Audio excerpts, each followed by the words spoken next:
Экинчи дүйнөлүк согушка Кыргызстандан 360 миңдей адам катышкан. Анын ичинен 160 миңден ашыгы кайтпай калган.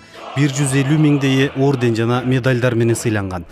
Анын ичинен 29 адам даңк орденинин толук ээси, 73 жоокер Советтер Союзунун баатыры болгон. Согушта 5 миңден ашык жоокердин дайындар эги белгисиз бойдон калган. Жакында Орусиянын аймагында курман болуп кайтпай калган 51 жоокердин сөөгү коюлган жер аныкталды.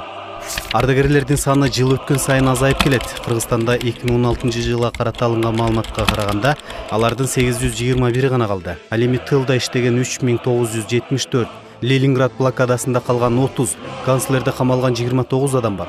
Ошондой эле согуш ардагерлеринин 18 жесири бар.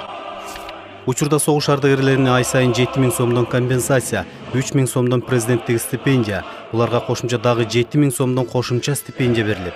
Жалпы болуп ай сайын 17000 сомдон акча алышат. Ошондой эле жеңиштин 70 жылдыгына карата бир ирет бериле турган кошумча акчалай жөлөк пул 10 миңден 15 миң сомго чейин көтөрүлдү.